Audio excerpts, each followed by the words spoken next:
Suspense is compounded of mystery and intrigue and dangerous adventure. Stories calculated to intrigue you, to stir your nerves.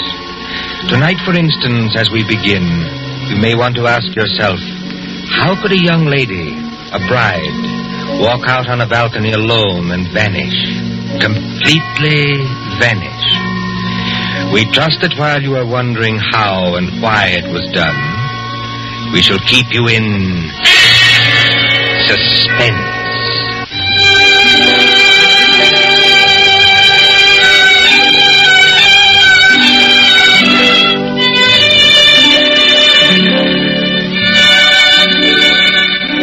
Italy in springtime.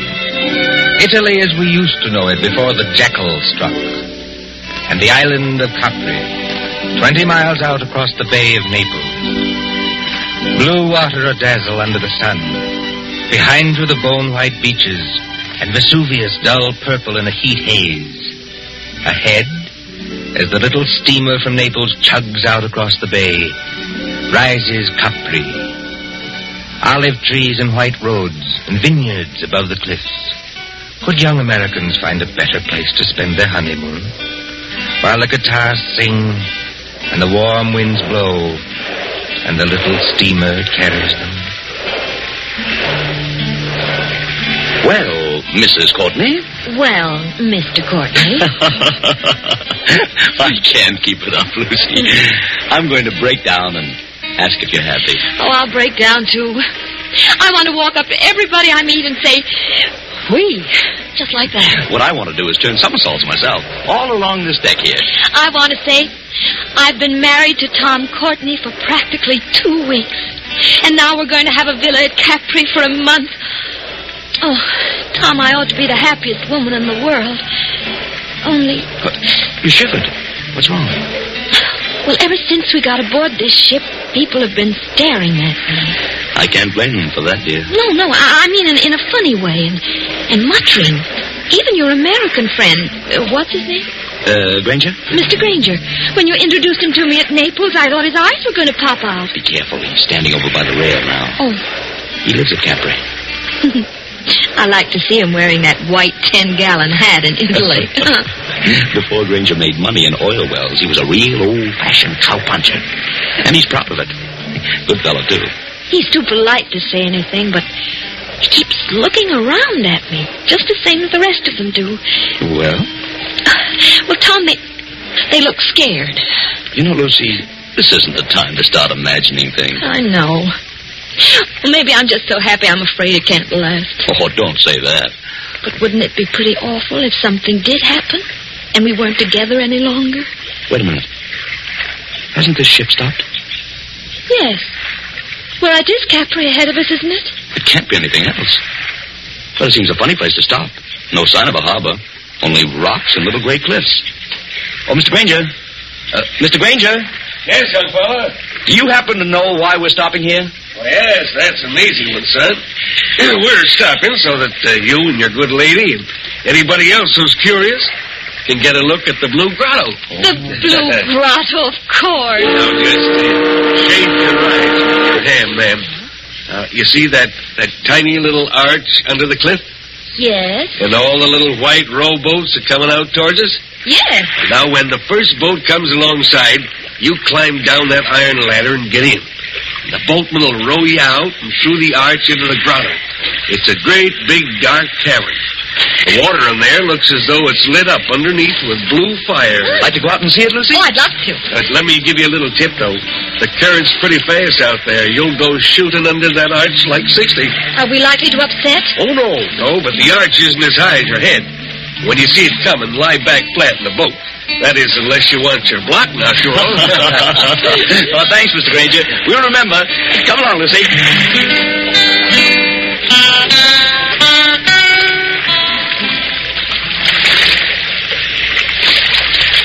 Easy on the ladder, Lucy. Don't look round yet. Oh, I'm all right, darling.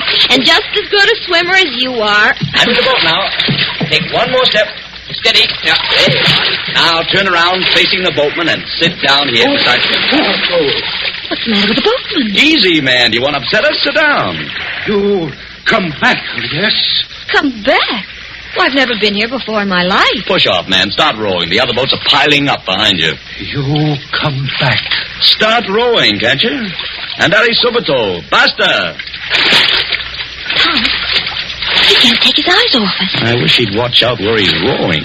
You come to live at the Villa Borghese, yes? Tom, how does he know that? He's the lady. She is not dead. Dead? Of course she's not dead. What are you talking about? She never come to Capri before? Never. Then I tell you, she will disappear, just like the other one. Disappear? I'll rest my orders, and I tell you.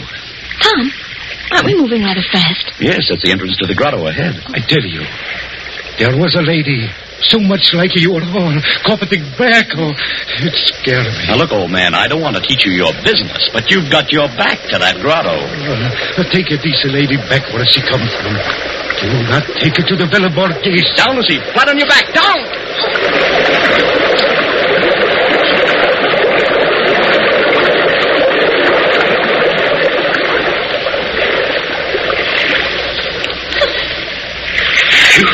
Signore, I am sorry.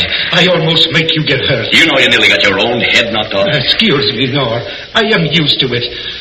Now, I will roll you round the blue grotto.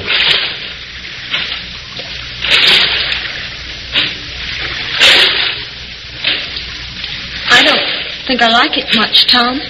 Neither do I. Dark. Except for that blue light under the water. It's transparent. You can see the fishes swimming. Just a minute, boatman. This lady who disappeared from the Villa Borghese. 3 years ago, she disappeared. You say she looked exactly like my wife? Si, signore. She was going to be married. She was trying on her wedding dress. Her mother and sisters, they were in the room with her. She walked out on a balcony over the sea. You know what I mean, on a balcony over the sea? And nobody ever hear of her again. You mean she jumped over into the sea? A young girl going to be married. Kill herself. No. And what did happen? Over the back, I do not know. But sometimes they say you can meet her ghost in the air. She float just under the water where you can see her and turn over and over. And the wedding veil is still round her face. Tom, let's get out of here. You want to go, yes? Lucy, if this fellow's stringing us along... He's not stringing us along. Then somebody ought to know what this means. If we've inherited a haunted balcony where people disappear like soap bubbles, I say it's too much. Let's get back to our ship and talk to Granger. Yes, boatman, take us back.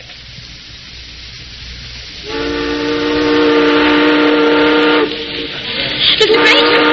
Mr. Granger! I'm aboard, ma'am. Oh. You too, young woman. See if we start as fast as I can. Give me a hand, Lucy. Thanks, dear. Oh, didn't anybody else go to the Blue Grotto? Well, ma'am, no. Not after they saw you go. It's all right. We've just heard the story, Mr. Granger. Oh, I ought to have told you about it myself.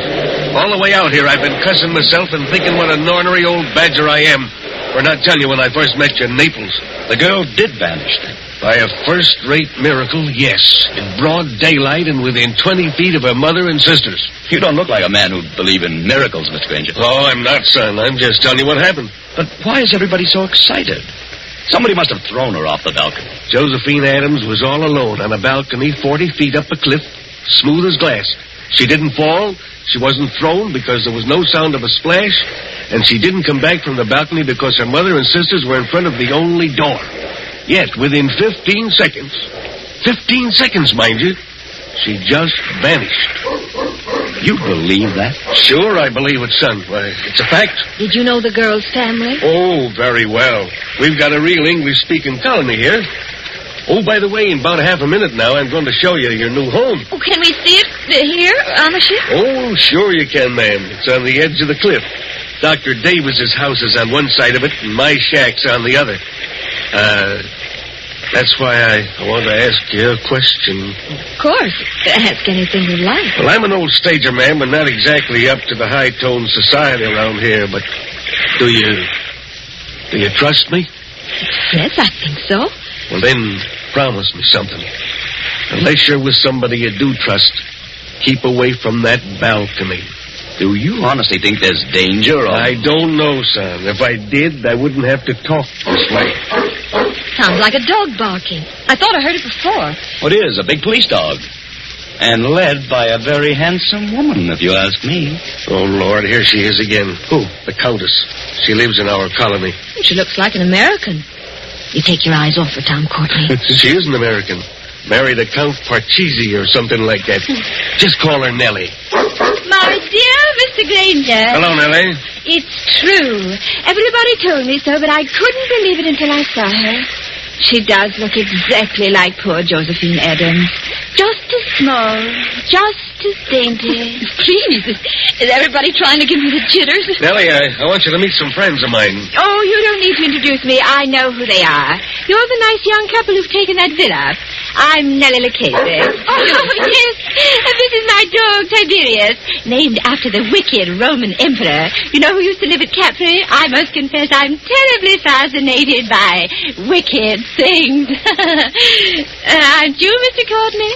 Lucy, stop digging me in the ribs. I haven't done anything. No, and you're not going to. Tiberius seems to have taken quite a fancy to you, Mrs. Courtney. Oh. I've never known him to go to a stranger before. Well, I only wish I could borrow him. He might be a charm against... Oh, no, I don't know. We'll be at the harbor in a few minutes. Then you must let me drive you up to the villa. You won't be able to get any servants, I'm afraid, because they won't stay there. But you can camp out. Look, there's the villa. We're passing it now. Where? On the cliff, where I'm pointing. Wait a minute. Well, there must be some mistake. That's not the Villa Borghese. It sure is, son. That's a palace like all the other houses there. And I rented it furnished for about $25 a month. Can't you guess why you got it so cheap, son? If you take my advice, you'll turn around and go back to Naples by the next steamer. Harry Granger, don't be an idiot. Let's have some excitement. Tom is beautiful. Too infernally beautiful, if you ask me. There's the balcony. It's all right by daylight, son. Marble and tapestries and whatnot. But at night, when you gotta put out the lights, you start thinking what happened there.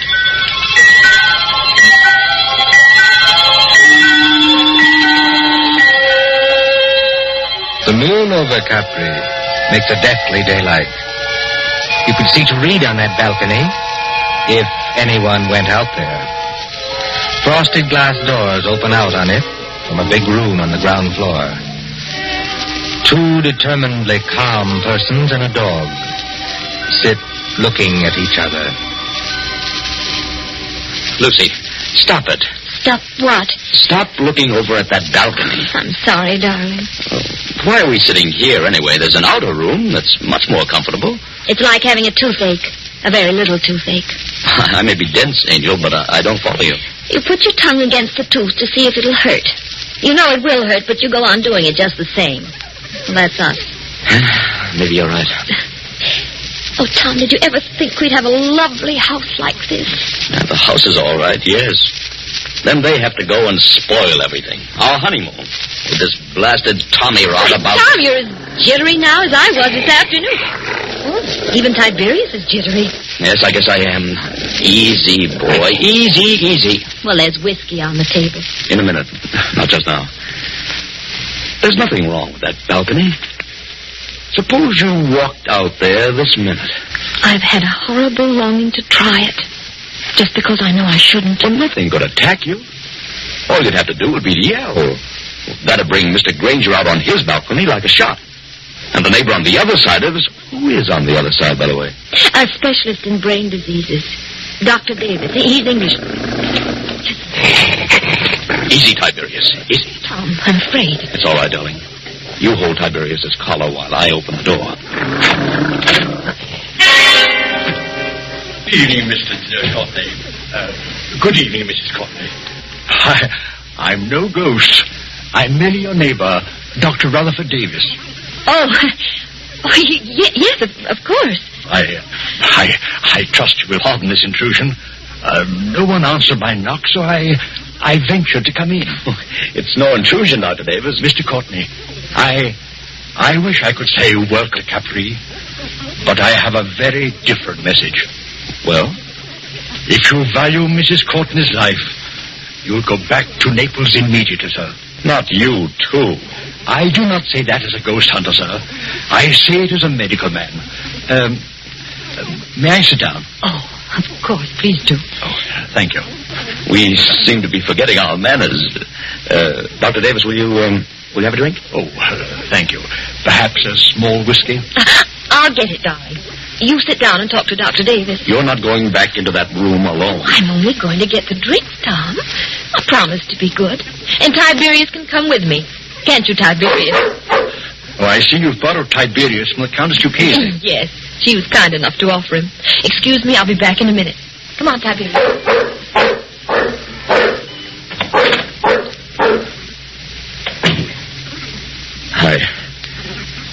I hope this is all right, Doctor. No, sir. It is not all right.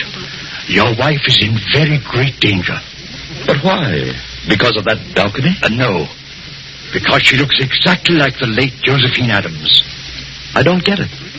Mr. Courtney, did you ever hear of paranoia? It's some kind of mental disease, isn't it? The paranoic begins by imagining that he or she is being persecuted by someone. First, he hears things. A voice in his brain whispers, "You'll be killed. You'll be killed. You'll be killed." He hears it in the tick of a clock, in the rattle of a train, in the footsteps on the street. There are holes in the walls through which his enemy is always watching. Invisible speaking tubes bring him messages. There are pains in his joints and nightmares of attempts to poison him. His brain bursts and he kills. He kills. He kills. Well, excuse me for speaking so strongly. But how does this affect us? Mr. Courtney, will you examine this sheet of paper? What is it? The fragment of a typewritten diary. I found it on the cliffs months ago. Don't ask me who wrote it. But I know there's a criminal lunatic on this island. He imagined that poor, inoffensive Josephine Adams was his enemy. So he killed her. Killed her? How? I don't know. And what happened to the girl's body? I'm not a detective, sir. The body was carried out to sea, perhaps, or washed along the cliffs and into the Blue Grotto to be lost. But don't you understand the danger to your wife? You're not suggesting that with somebody's cracked brain, your wife is Josephine Adams, created all over again. Kill Lucy? It couldn't be done. It was done, my friend. Listen. That sounded like a dog howling. Mrs. Courtney is rather a long time in getting that whiskey. She wouldn't go near the balcony. She promised not to go out on the balcony. People do very perverse things, my friend, when they know they shouldn't. Lucy! Lucy! That seems to be Tiberius out on the balcony. I can't see anything else from here. She's gone. She's gone. She's gone.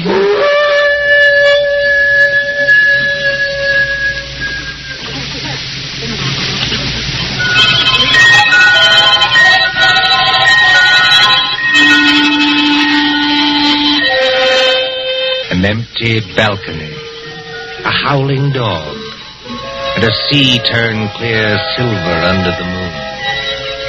Then, after the tumult and the shouting, there are other pictures. Don't you hear the noise of that motor launch, with a half-demented young man at the wheel? 3 other familiar figures are gathered around it. Don't you recognize the brunette prettiness of Nellie Lucchese, the white 10-gallon hat of Harry Granger, and the neat, pointed beard of Dr. Davis? But what on earth is he going to do out here in this motorboat? I'd like to know that one myself. Listen, please. All of you. Now, take it easy, son. We're with you. What time is it? Time? Yes. What time is it? 2:30 in the morning. Going on for 3.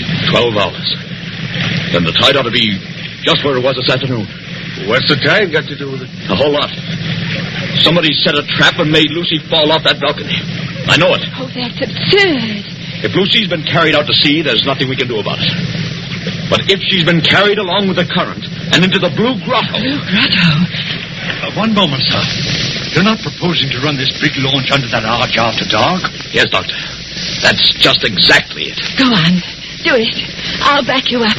Let's have some excitement. It'll be exciting enough, I assure you. Mr. Courtney, have you got some wild hope of recovering your wife's body? I've even got a wild hope she may be alive. Lucy's a very strong swimmer. You're acting like a nut, son. Get set, everybody. I'm going to swing around.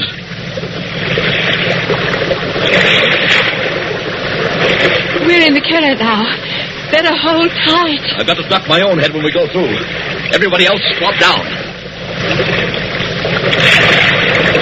I still protest against this. Don't you understand, Mr. Courtney? Get ready. Here we go.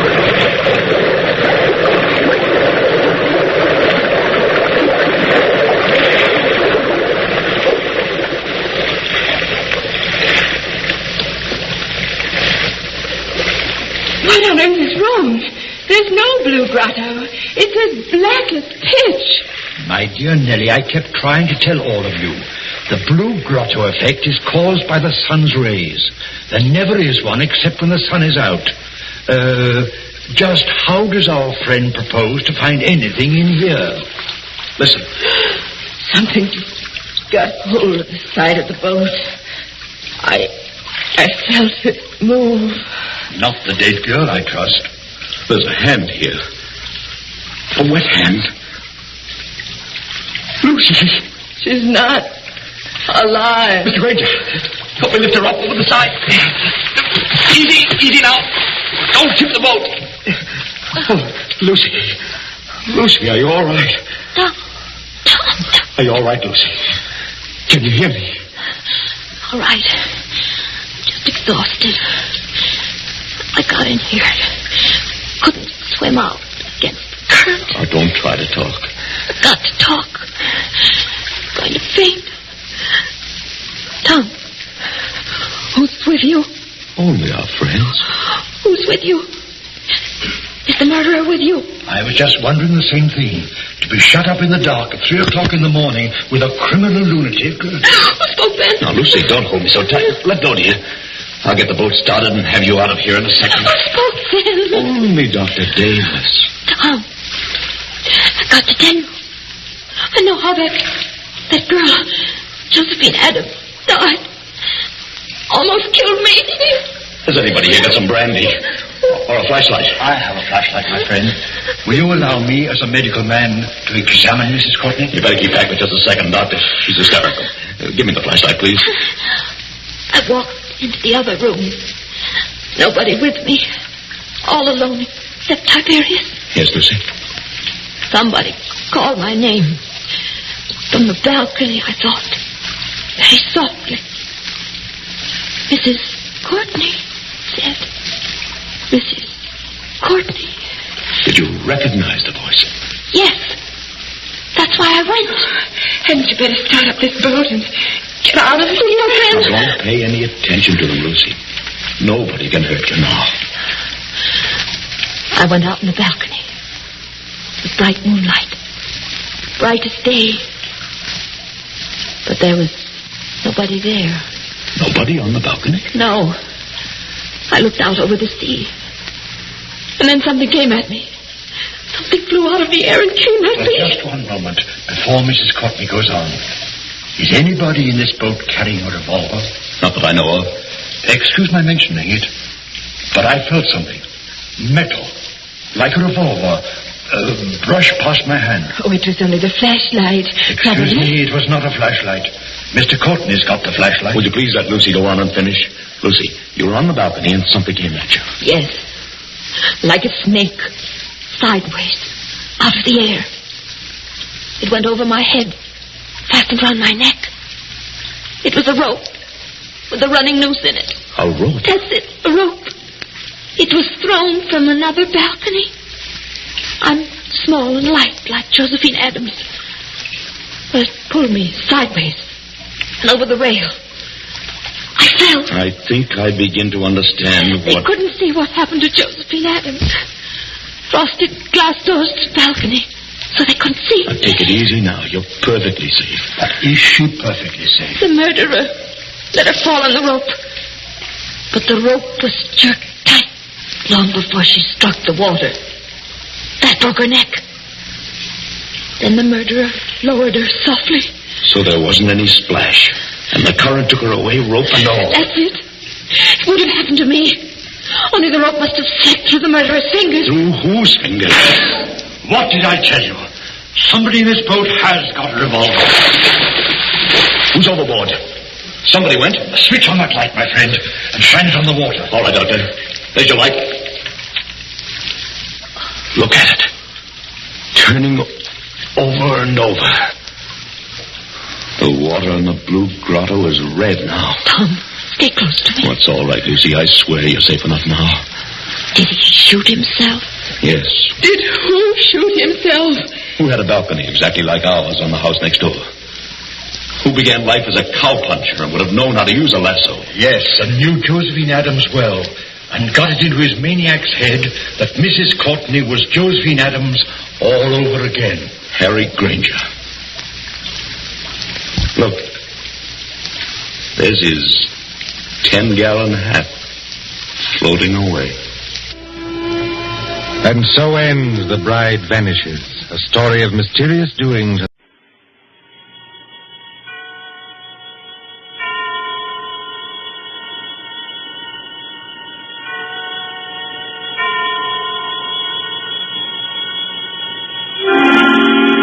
Suspense.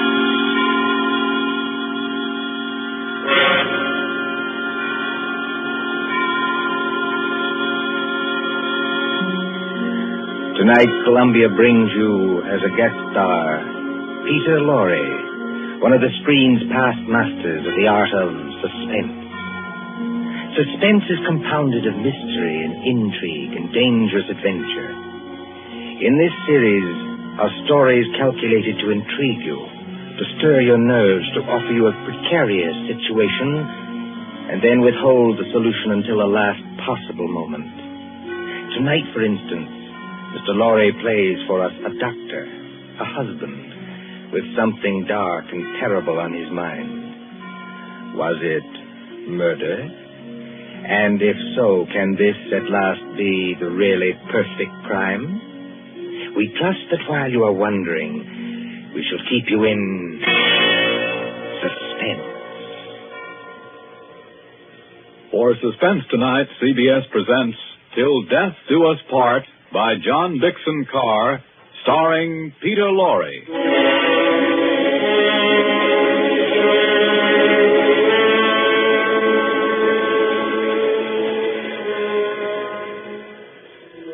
Late one night in December of 1941, a man and his wife sat beside the fire in their country cottage. This man, look at him.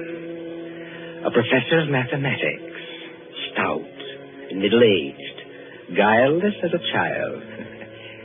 In the remote corner of England where he lives with his pretty English wife, they say of him... Jolly decent fellow, you know, for a foreigner. Isn't he? Always a smile for everybody, and so polite. That's why it's such a shame about his wife and that young American. There hasn't been anything between them yet, I'm almost sure. But if the American stays here much longer... I tell you.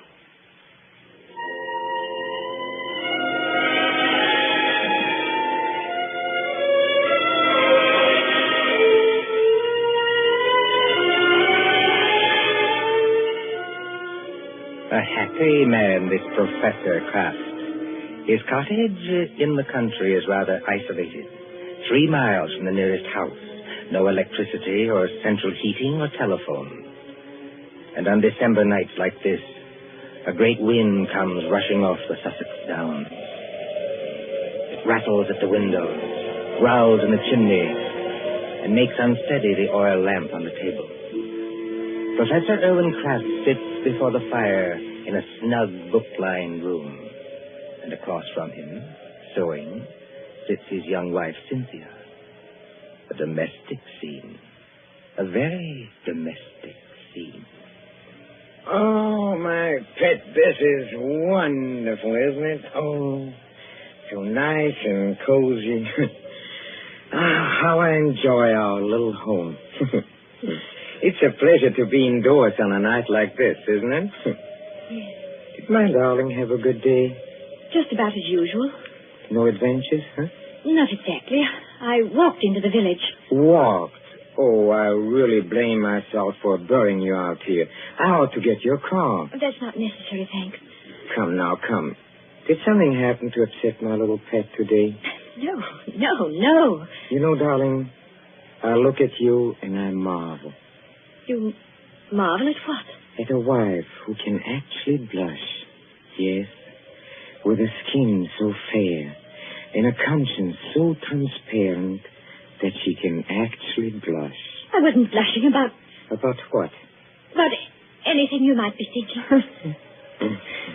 It's your horrible habit of putting everybody else in the wrong. Oh, but the neighbors don't think that about Papa Croft. The neighbors don't have to live with you. I do. And you mustn't scratch either. Not when we are so snug here, so cozy, and the kettle on the fire's nearly boiling, and the rum is ready, and the lemon juice, and the sugar for her medicine. Oh, and must I drink that stuff? I don't like rum. But you have a cold, darling. I haven't got a cold. Really, I haven't. Now, darling, twice today I heard your cough. You are going to take your medicine, Cynthia, and take it here and now, and not offend your clumsy old husband by refusing. Why do you keep on treating me like a girl of 16? I love to treat you like that, Cynthia, because I cannot fathom your thoughts. You lock up your thoughts, and that is a dangerous English habit. You see, thoughts accumulate and won't be stifled. And sooner or later, when you least expect it... Oh, look out. The kettle's boiling over. So it is. Oh, and please lift it down from there. Of course. I apologize, my darling. There. For a second, you know, you almost frightened me. Huh? I frightened you? I suppose it's foolish. Well, here we are, my dear. Here we are. Now, see, I put 2 tumblers on the coffee table. And now, a spoon in each, so that the heat doesn't crack them. Oh, dear, must you give me so much rum? Can't I have the small one? But we have to cure that cold of yours, Cynthia. Now comes the lemon juice. Yes. And now comes hot water to the top. Here we are. And 2 lumps of sugar for each of us. There you are, darling. Now let's drink up, huh? Owen, listen. I didn't hear anything. I did. It came from that cupboard over there. It sounded like your accordion. Oh, that's nonsense, darling. That's nonsense. There it is again. Well, that's only the wind. Or perhaps a rat that got into the cupboard. Owen, I'm terrified of rats. Go and kill it. Would you mind? Oh, you really sit very heavy labors, my sweet, for one of my weight. Well, if you insist, all right. Well, I'll take a good heavy poker from the fireplace. And, of course, it means a little trip through the cupboard.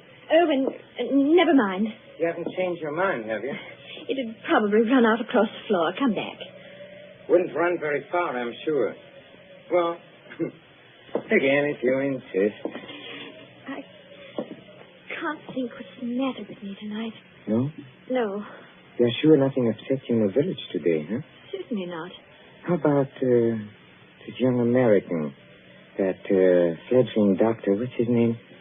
You mean Dr. Craig? That's it, Dr. Craig. Dr. Craig.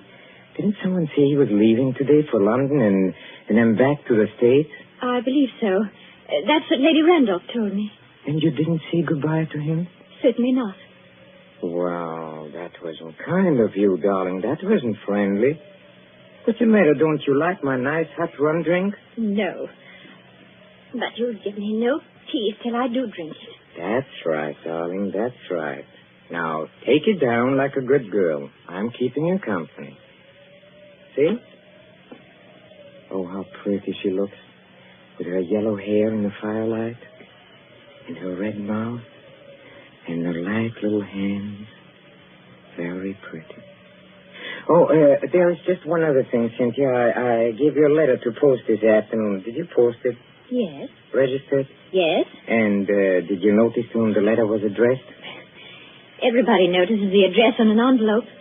It was to some Mr. Hatterby at Market Shepherd. That's right. But I don't know who he is, if that's what you mean. Oh, Mr. Hatterby is the coroner of this district. The coroner? That's right. That's right. But is there any reason why you should be writing letters to the coroner? Well, there will be tomorrow morning. We have been just drinking poison, my love. Why did you drop your glass on me? I don't believe you. No? This will interest you, Cynthia.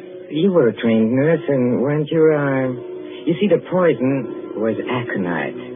Monk's shoes. No. Yes, homegrown in our own little garden.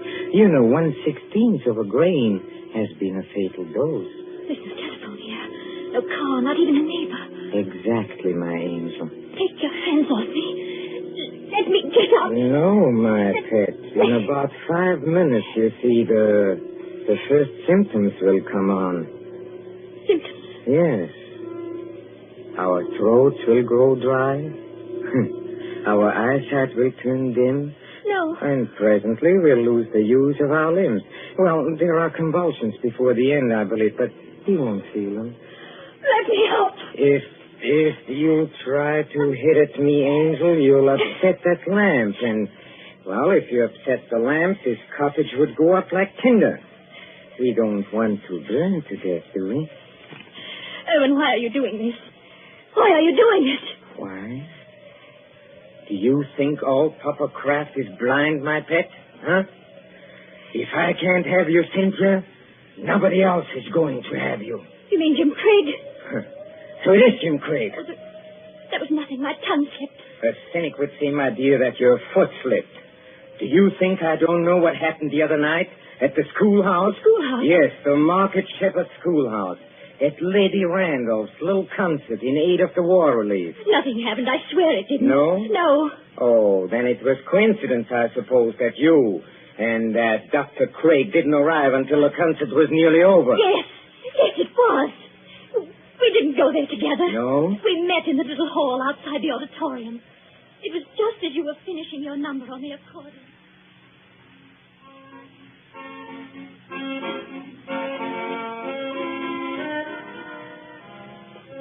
Oh, I beg your pardon. It's so dark here I almost bumped into you. Isn't that Mrs. Kraft? Yes. Good evening, Dr. Craig. We seem to be late. Very late, I'm afraid. I was detained on a case. I didn't feel like coming here at all. Oh, just a moment before I open that door for you. Won't it look a little funny, our arriving here together? Funny? Why should it? No reason at all, only... Cynthia, listen to me. You know, Dr. Craig, that's the first time you've ever called me by my first name. I did want to have a word with you somehow. Of course, you've heard the news. What news? On the radio for the past couple of days. Oh, we're too far out to get much news, and my husband isn't interested. He isn't interested? He isn't interested in anything but himself. I'd rather you didn't talk that way about my husband. Oh, I'm sorry. Would you push the door open a little? And in conclusion, Lady Randolph is saying something. I'm sure we've all enjoyed our friend Professor Kraft's musical numbers on the accordion. And the vicar's conjuring trick. And little Miss Linshaw's spirited recitation. It only remains for me to tell you that the collection for this little entertainment will amount to this. Yes, Colonel Thompson, what is it? Colonel Thompson's going across the platform in rather a hurry. Looks like an announcement of some kind. Ladies and gentlemen, your attention. We have just received some late news by the 9 o'clock bulletin. I think I can guess what it is. Following yesterday's declaration against Japan, the Congress of the United States today declared war against Germany and Italy. No applause, please. I think I can say that these things go too deep for applause. We entered a war lightly, and we have learned. But before the vicar ends this meeting, I shall ask the orchestra to play us the song numbered 83 in the book. A song we know is dear to the hearts of all Americans.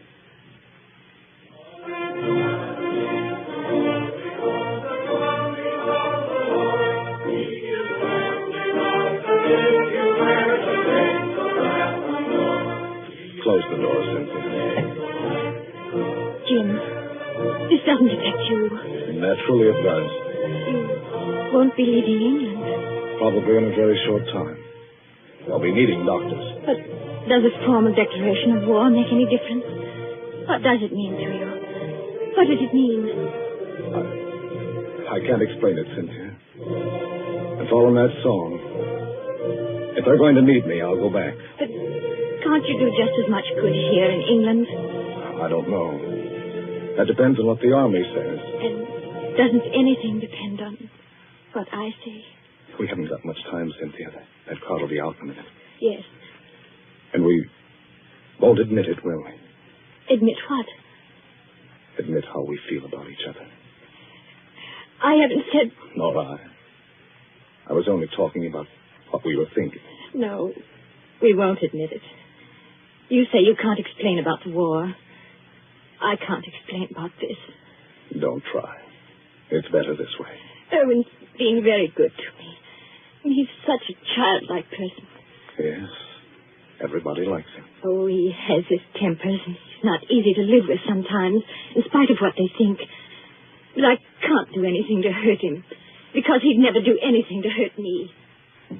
Never, never, never in the world.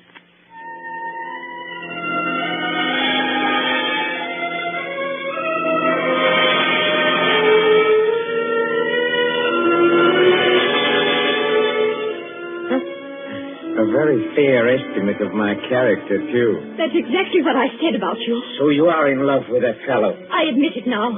Yes. Tell me, darling, do you feel anything yet? Feel anything? I mean, dryness? Muscular contraction of the throat? Yes. Oh, I thought so. I won't die.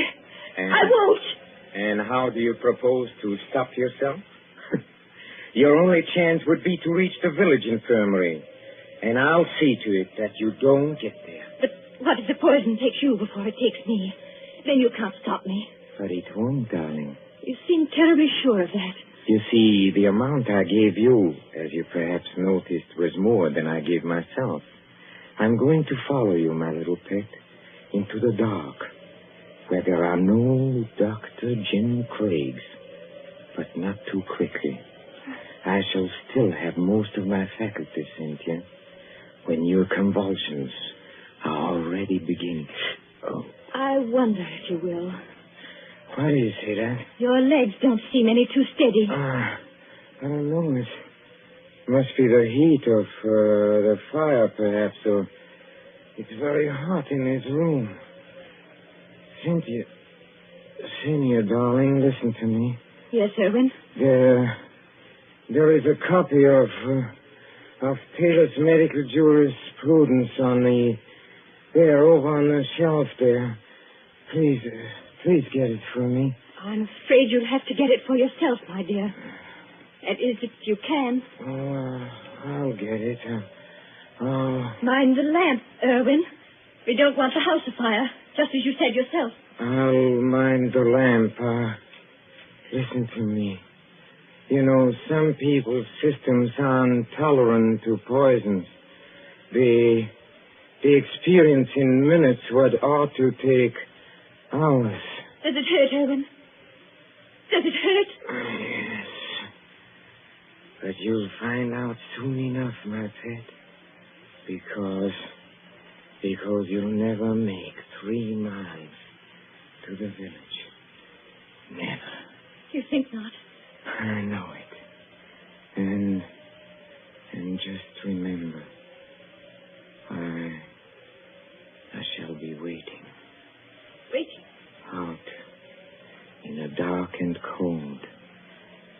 There is neither marriage nor giving in marriage. I'll be waiting for my little pet to come and join me. I shall be waiting.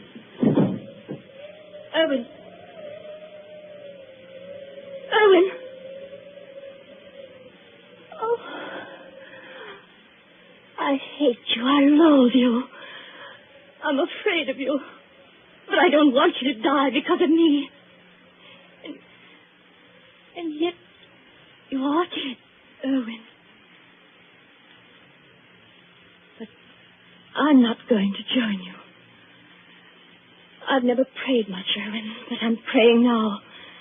Whatever comes over my wits and makes my senses weak, give me strength enough to get to the village. Just give me strength enough to get to the village.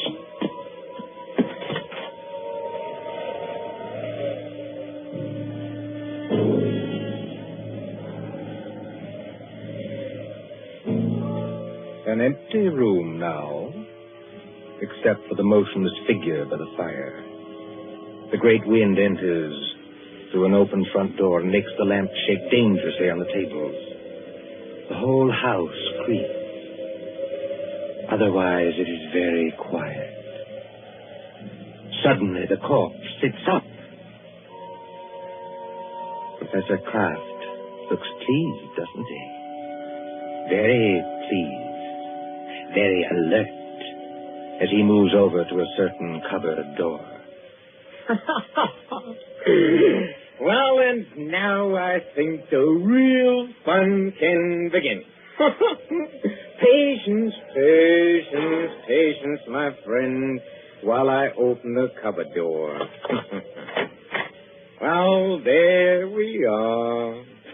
I hope you haven't been too uncomfortable, Dr. James Craig. I'm all right, thanks.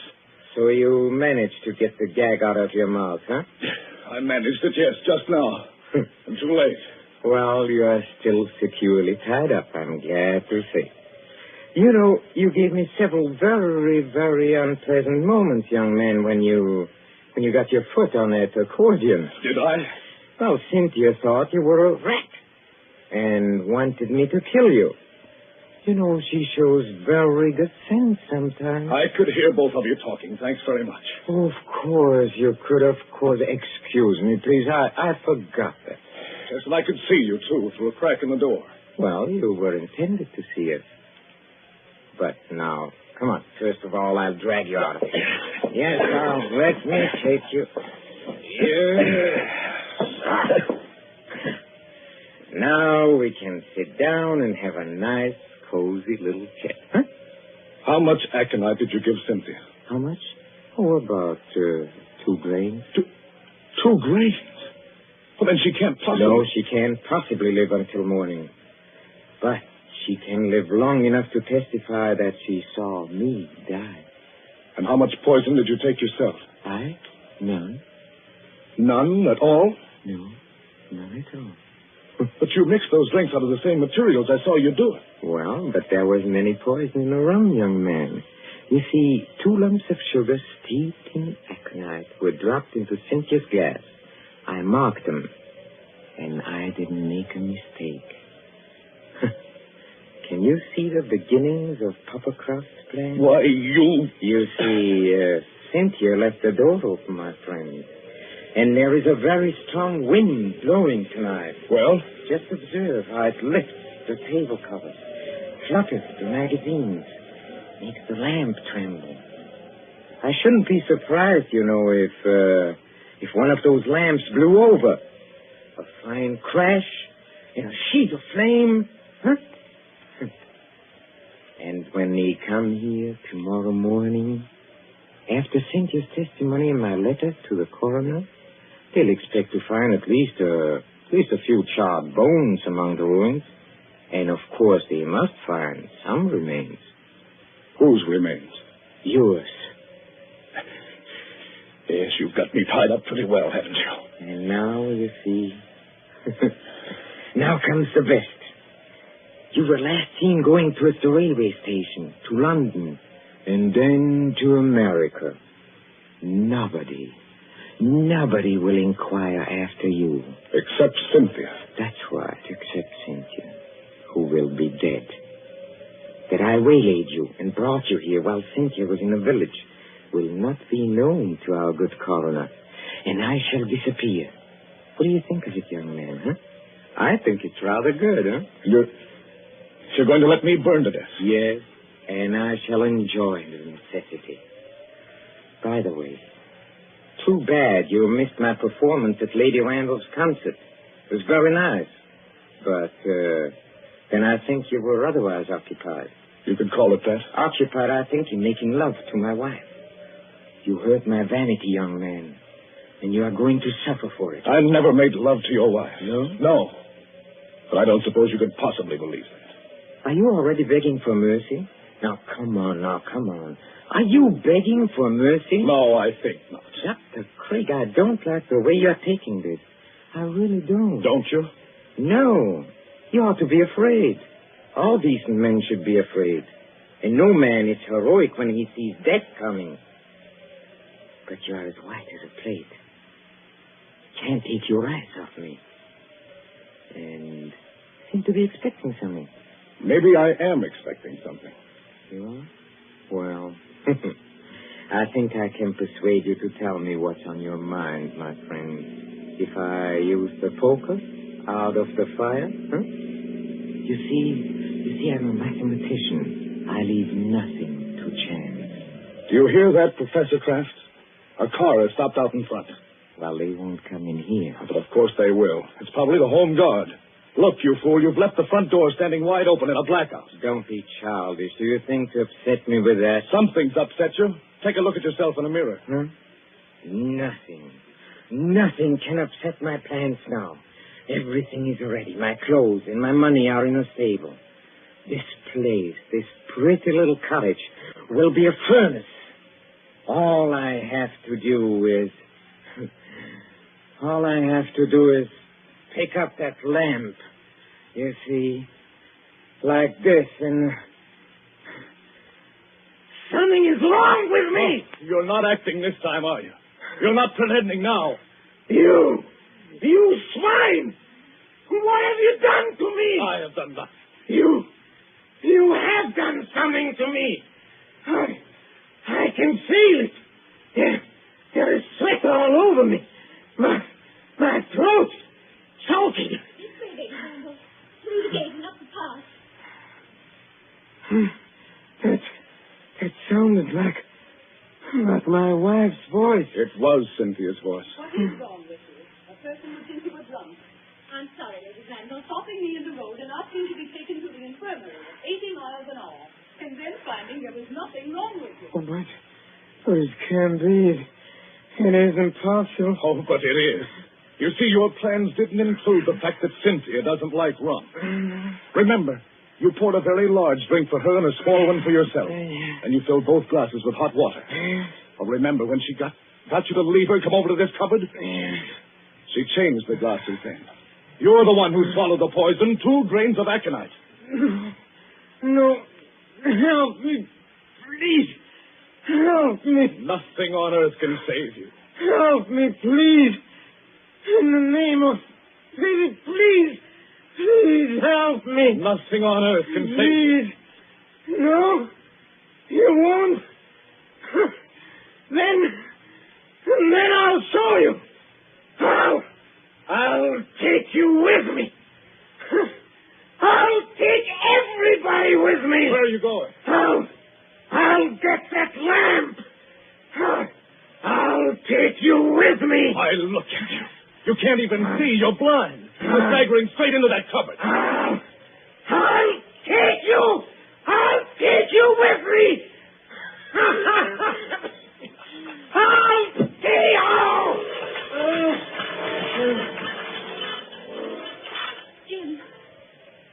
Jim, what are you doing here? Come in, Cynthia. Come in and take a look at the man who died twice.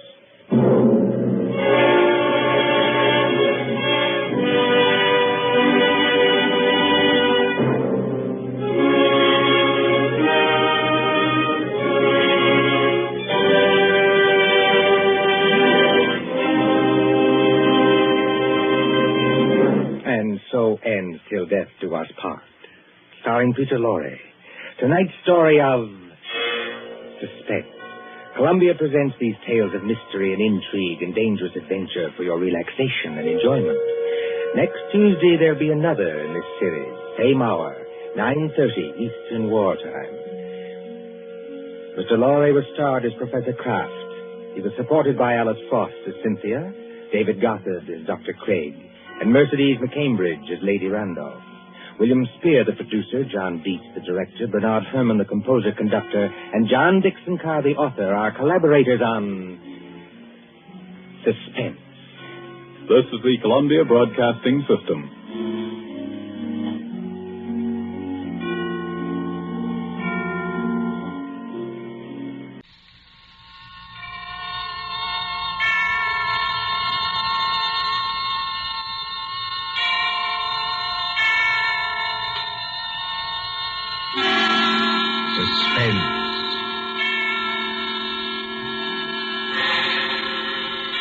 Tonight, Columbia brings you as guest star Hollywood's genial character actor, Stuart Irwin. The story is by the author of The Thin Man and the Maltese Falcon, Dashiell Hammett, one of America's acknowledged masters of the art of suspense. Suspense is compounded of mystery and intrigue and dangerous adventure. In this series are stories calculated to intrigue you, to stir your nerves, to offer you a precarious situation, and then withhold the solution until the last possible moment. Tonight, for instance, Stuart Irwin plays for us a pleasant, easygoing assistant chief of police in a small town who, to everyone's surprise, was instrumental in solving a murder. We trust that with this tale we shall keep you in suspense. For Suspense tonight, CBS presents Stuart Irwin in Two Sharp Knives by Dashiell Hammett.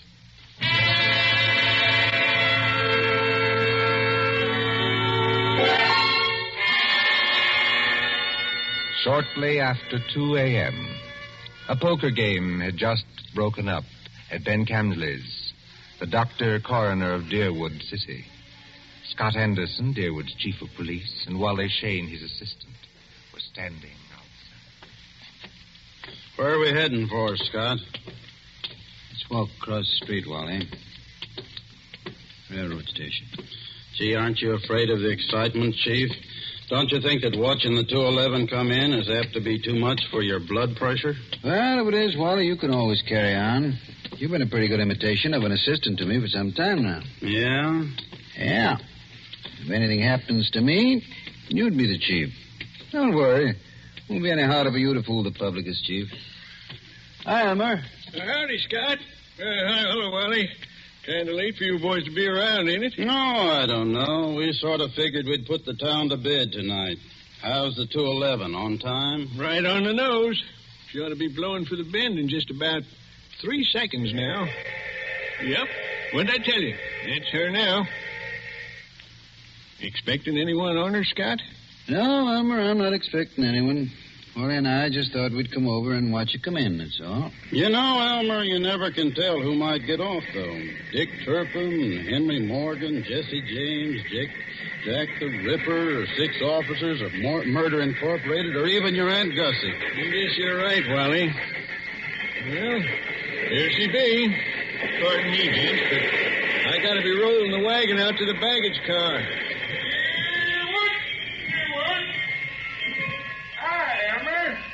How's it going? Well, can't complain, Cap. Well, maybe you can't, Elmer, but I sure can if you hold us up with that freight there. You got much more? Nope, this is the last piece now. There you are, Cap. All done. Okay. See you tomorrow, Elmer.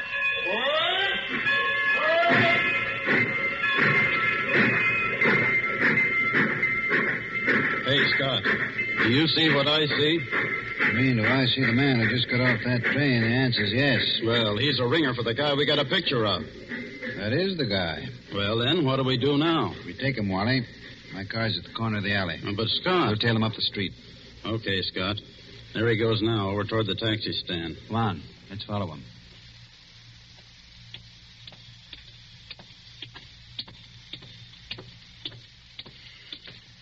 Hello, Furman. Huh? Why, I don't believe You're Mr. Furman, aren't you? Yes, I am. Philadelphia? Yes. I'm Scott Anderson, Chief of Police. What? Chief of... What's happened to her? Happened to who? Oh, no, you don't. No. Let me go. Hold you on. think you can pull that sort of stuff with me? You're very much get a mistaken. crack at that mug. Oh, no. Wait a minute. Wait a minute. Hold it, gentlemen. Wally. Well, Furman? Well, I'm sorry. For a moment there, I thought you weren't really a policeman. Thanks. It's nice to know I look almost human.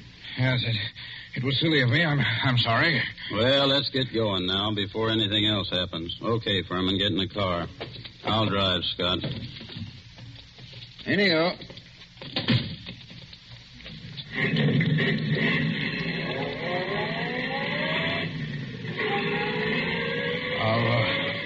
Are you taking me to police headquarters? That's right. What for? Philadelphia? I don't think I understand. You understand that you're wanted in Philadelphia for murder, don't you? Murder? Why, that's ridiculous. Who told you that? Well, it's a cinch he didn't make it up. But wait, there must be Take something... it easy now. Just wait till we get down to headquarters. And I'll show you what I mean.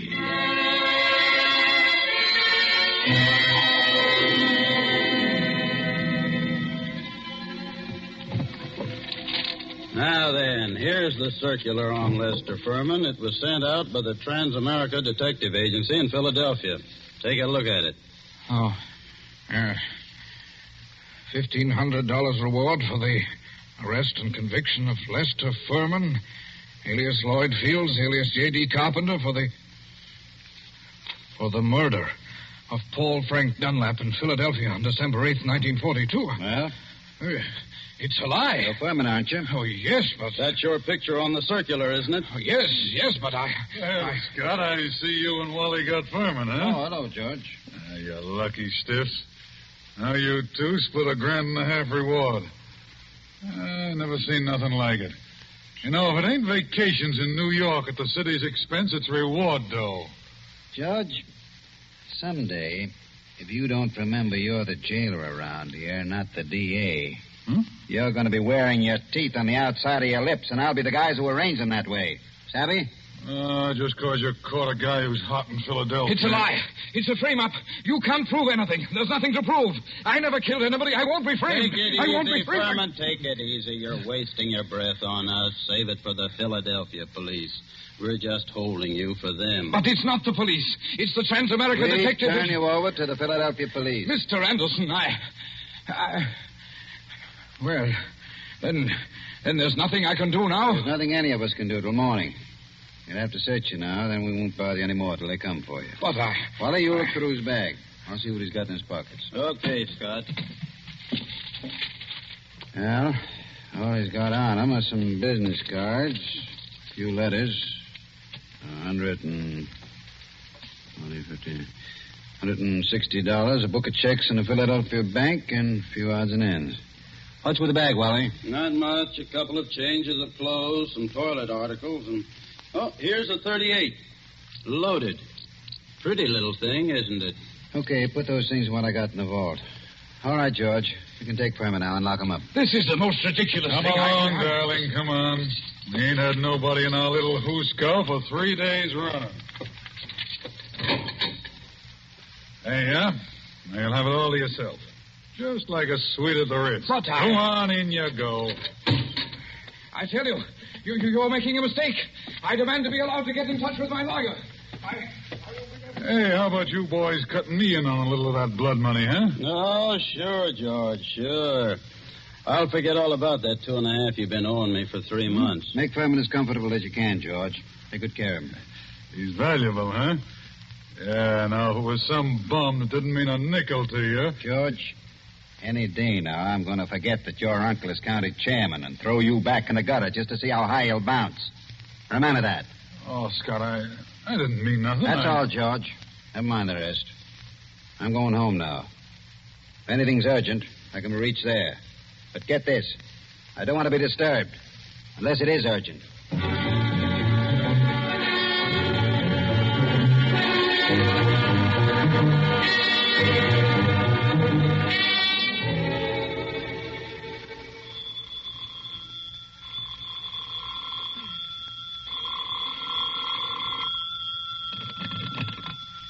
Hello. Hello. Scott, this is Wally. Yeah.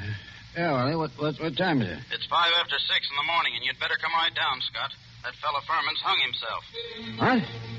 Furman hung himself? Yep, by his belt, from a window bar. Deader than a mackerel. I'll be right in, Wally. Phone Doc Camsley and tell him I'll pick him up on my way down. No doctor's gonna do Furman any good, Scott. Well, it won't hurt to have him looked at. You'd better phone the chronic court at Douglasville, too, and file a routine report.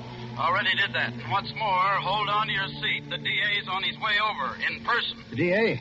Yeah. I'll be there before you hang up, Wally.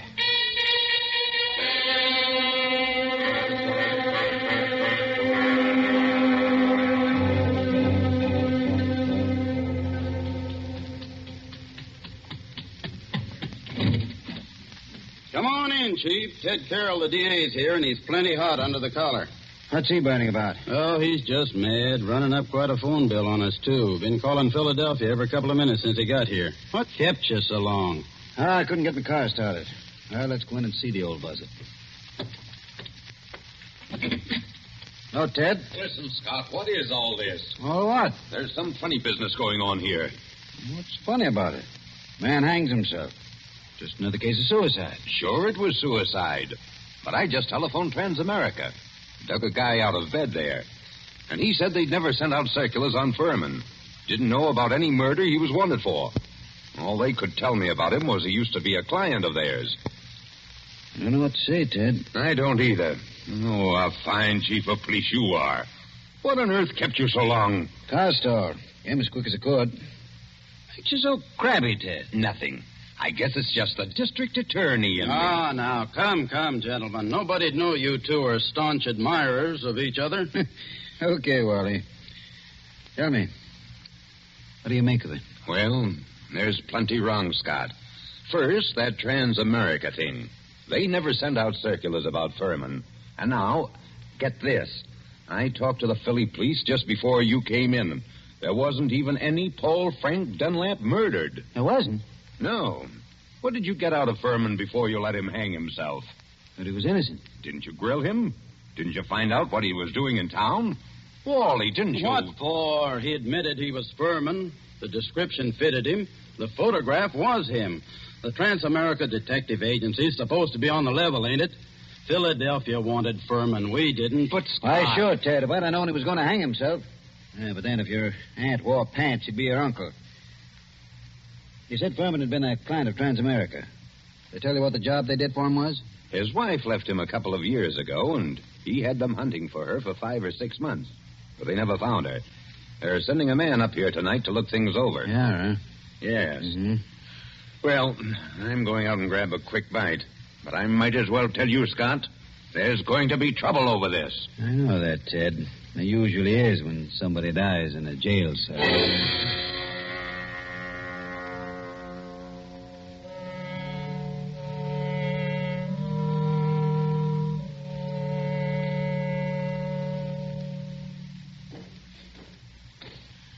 Well, so what's become of that 1,500 fish now, huh, Scott? What happened there last night, George? Nothing. Furman hung himself. Did you find him? Uh-huh. Wally took a look in here to see how things was before he went off duty, and he found him. You're asleep, I suppose. Well, I was catching a nap, I guess, but everybody does that sometimes, Scott. Even Wally sometimes when he comes in off his beat between rounds. Yeah, but I always wake up when the phone rings or anything. Oh, sure. Well, suppose I had been awake. Can't hear a guy hanging himself, can you? Did Doc Camsley say how long Furman had been dead? He done it about 5 o'clock, he said he guessed. Oh, you want to look at the remains, Scott? They're over at Fritz's undertaking parlor. Not now. Hey, and speaking of Furman, what are you going to tell the guys from Transamerica when they show up here tonight?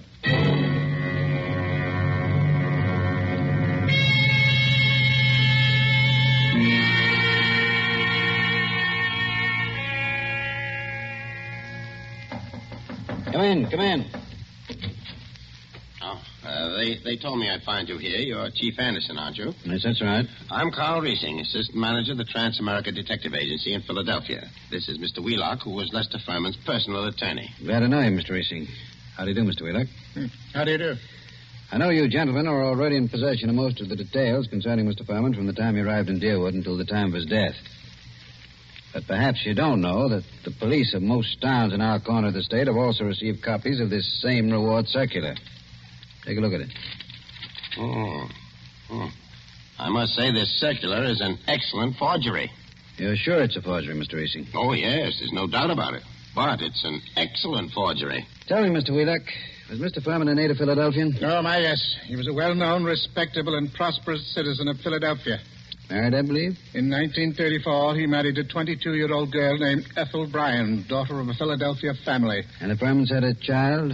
Isn't that right, Mr. Wheelock? Yes, born in 1936, but the child lived only a few months. Mr. Furman's wife disappeared after the child's death.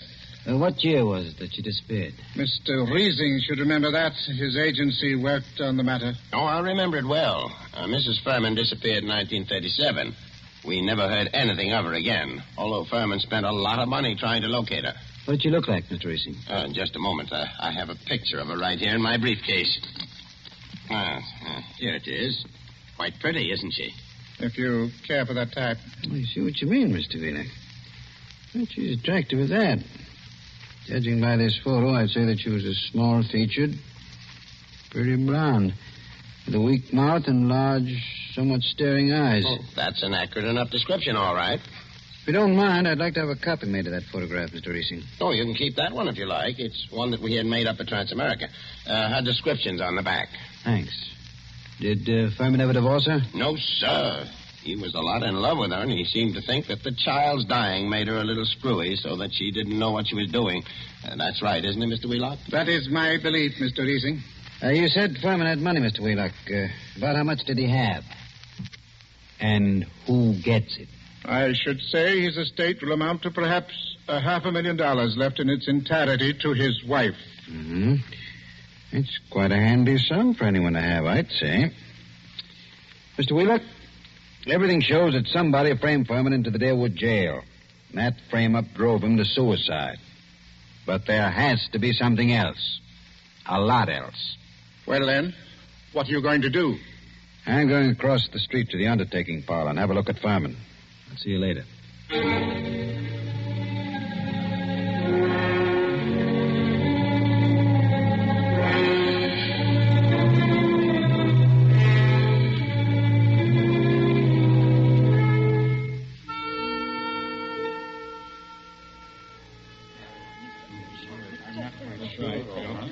Hello, Doc. Hi, Scott. I figured you'd come over here to the undertaker's pretty soon. Send your mind, Doc. Let's get out of this crowd. I want to tell you something. I just got rid of 2 guys in my office. Let's go back there. Suits me. 2 of those bruises showed, Scott. What bruises? Furman. Well, up under the hair, there were 2 bruises. Why didn't you tell me? I'm telling you now, Scott. You weren't here when I made my examination. This is the first time I've seen you since then. Why didn't you spill the stuff about Furman's bruises when you were testifying at the inquest, then? I'm a friend of yours. Do I want to put you in a spot where people can say you drove this chap to suicide by third-degreeing him too rough? You're nuts. How bad was Furman's head? Well, Scott, that didn't kill him, if that's what you mean.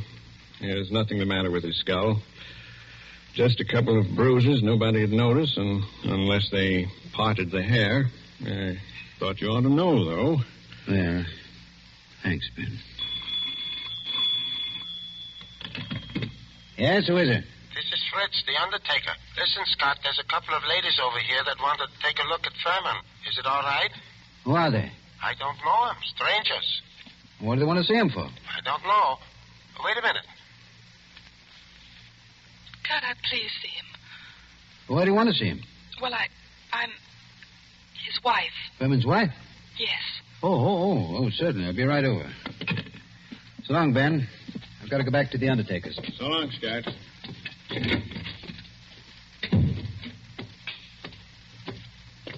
Hey, Scott.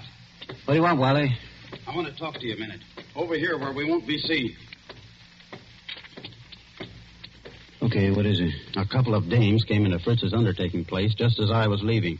One of them's Hotshot Randall, a babe with a record as long as your arm. She's one of that mob you had me working on in New York last summer. She know you? Sure, but not by my right name. She thinks I'm a Detroit rum runner. I mean, did she recognize you just now? I don't think she saw me. Anyway, she didn't give me a tumble. You don't know the other one? No, she's a blonde, kind of pretty. Okay, Wally. Stick around a while, but stay out of sight. Maybe I'll be bringing these dolls back with me. Whatever you say, Chief.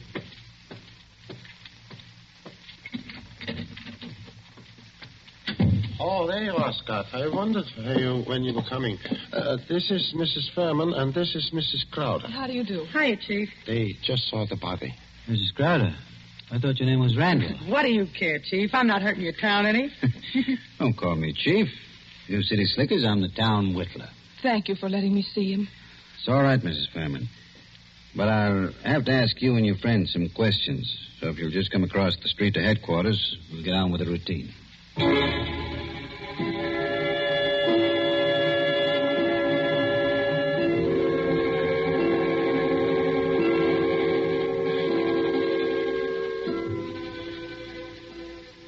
Before I ask any questions, I want to tell you something. Mrs. Furman, your husband didn't commit suicide.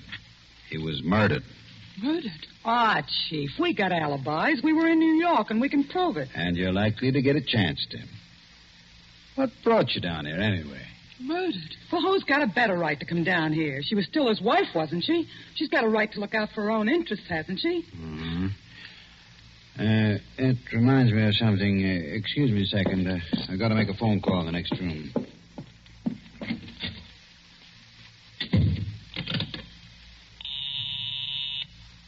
Officer Hamill speaking.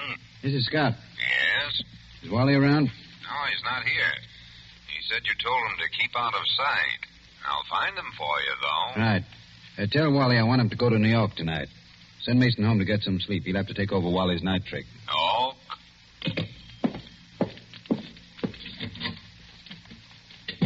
Mr. Anderson, do you think I had anything to do with his death? I don't know, Mrs. Furman. I know he was killed. I also know he left you something like $500,000. Wow. Dollars? Dollars. All right, Chief. Let's stop clowning. The kid here didn't have a thing to do with whatever you think happened. No? No. We read about Lester Furman committing suicide in yesterday morning's paper, and about there being something funny about it. And I persuaded her she ought to come down to deal with Anderson, I wouldn't have done anything to hurt Lester. I left him because I wanted to leave him. I wouldn't have done anything to hurt him for money or anything else. Had I wanted money from him, I would only have had to ask him for it. That's the truth, Chief. For years I've been telling Ethel she was a chump not to tap him. But she never would. I wouldn't have hurt him. Why'd you leave him then? Oh, I don't know how to say it. The way we lived wasn't the way I wanted to live. I wanted... Oh, I don't know what. Anyway, after the baby died, I couldn't stand it anymore. Excuse me. Hello? Oh, yeah, Hammer? You gave Wally the message? Yes, I want him to go to New York tonight. Okay, where is he? Home? He is home, huh? Okay, thanks. Mrs. Furman, this circular, it's got your husband in the jail. Did you ever see that picture before? No. Well, it can't be. It's a snapshot I have. It's an enlargement of it. Who else has one? Nobody that I know of. I don't think anyone else could have one. You still got yours? Yes. Don't remember whether I've seen it recently. It's with some old papers and things. But I must have it. Well, Mrs. Furman, it's stuff like that that's got to be checked up. Neither of us can dodge it. Now, there's two ways we can play it. Yes? Mrs. Furman, I can hold you here on suspicion until I've had time to investigate things. Or I can send one of my men with you to check up in New York. Yes? I'm willing to do that if you'll speed things up by helping him all you can. If you'll promise you won't try any tricks. I promise. I'm as anxious as All about it. right. How'd you come down? We drove down. We got a great big car. That's my car, see? That big green job across the street.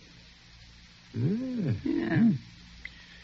And my man can ride back with you, but no funny business. Oh, don't worry, Chief. Come on. We're going to see Wally Shane, the man who's going to drive to New York with you.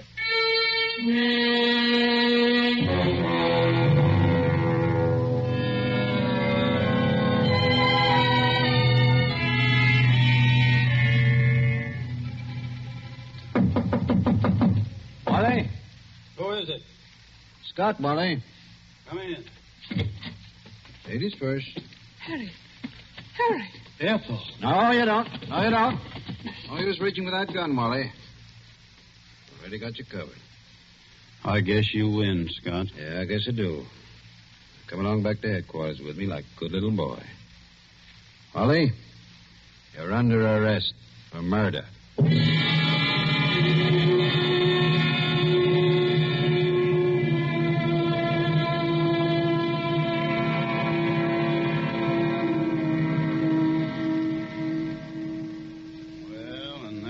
I knew it was all up, Scott, the minute I saw those two dames going into Fritz's. Then when I was ducking out of sight, I ran into you, and I was afraid you'd take me over there with you, so I had to tell you one of them knew me. Figured you'd want to keep me under cover for a little while anyhow. Long enough for me to get out of town. Why didn't you get out, Wally? Well, I dropped in home to pick up a couple of things before I scram, and that phone call of Hamill's catches me, and I fall for it. You see, Scott, I figured you're not on to me yet and are going to send me back to New York to see what dope I can get out of the dames. Well, you fooled me, brother. And I thought you'd fall for that. Then you didn't just stumble into all this accidentally, did you? No, I didn't, Wally. I figured Furman had to be murdered by a copper. To know reward circulars well enough to make a good job of forging one. Incidentally, who printed that Furman circular for you, Wally? I'm not dragging anyone in with me. It was only a poor mug that needed dough. Okay, Wally. You see, I knew only a copper would be sure enough of the routine to know how things would be handled. Only one of my coppers would be able to walk into Furman's cell, bang him across the head, and string him up on the... Those bruises showed, you know, Wally. They did? I guess I should have wrapped 2 towels around that blackjack. Well, gee, Scott, I seem to have slipped up on a lot of things. So that narrows it down to my coppers and... Well, you told me you knew the Randall woman. There it was. Only I figured you were working with him. What got you like this, Wally? Same thing that gets most saps into jams, a yen for easy dough. I was in New York, see, Scott, working that Dutton job for you, palling around with big-shot racketeers, passing for one of them, and... Yes? Well, I got to figuring that my work takes more brains than theirs, and they're taking in big money, and I'm working for coffee and cakes. That kind of stuff gets you, Scott. Anyway, it got me. Mm-hmm. Then I ran into this Ethel Furman, and she goes for me like a house afire. I liked her, too, see, so that's dandy. But one night she tells me about how much dough her husband's got and how he feels about her, and I get to thinking... Thinking what? I think she's nuts enough about me to marry me. So I got to thinking, suppose he died and left her his role. Mm-hmm. I see. So I run down to Philly a couple of afternoons and look Furman up, and everything looks fine. I took my time working out the details, meanwhile writing to her through a fellow in Detroit. Go on. Finish one. Well, I decided to do it. I sent those circulars out to a lot of places, not wanting to point too much to this one. And then when I was ready, I phoned Furman, telling him to come to Deerwood Hotel that night. And sometime before the next night, he'd hear from his wife, Ethel. I knew he'd fall for any trap that was baited with her.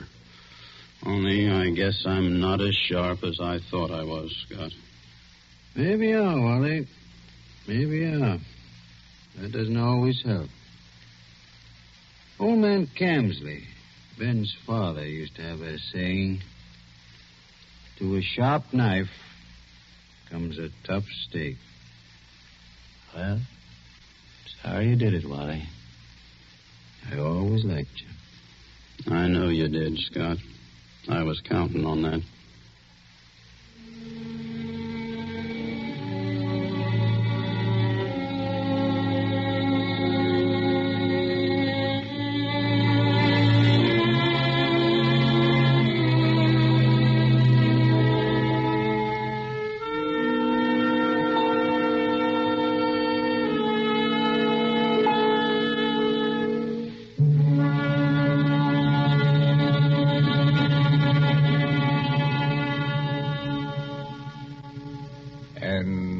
presents Dashiell Hammett's Two Sharp Knives, starring Stuart Irwin.